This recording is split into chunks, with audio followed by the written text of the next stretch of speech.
What's up sa inyo mga timang? Ngayong araw nga bibili kami ng manok ni Karyo dito sa Barangay San Pablo. Shot manen salit. Nandito na nga kami at namimili na si Karyo ng manok. Kunti na lang ngayon natitirang mga manok dito dahil paubos na din. Mabilis nga maubos yung mga manok dito dahil mura lang. Kals po pala itong manok mga timang. Pag bibili ka ng kals dapat matyaga ka ting magluto kasi napakahirap nitong palambutin. Ang mga price po pala ng kals ay 180, may 160, may 120. Mga ilang oras mo din kasi para lambutin ang kalas kaya dapat matyaga kang magluto. Nakauwi na kami mga timang at lalagyan na lang namin sa likod yung mga manok kasi may kulungan doon. Limang piraso po pala yung binili namin. Ito na nga nilalabas na nga ni Karyo yung mga manok. Masarap ang girls kalo nga talaga pag matyaga kang magluto lalong lalo na pag tinola.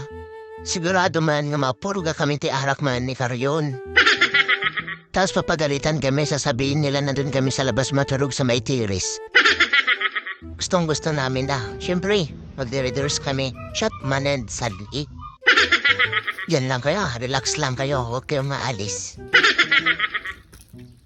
O Karyo, huwag mo nang ipilit.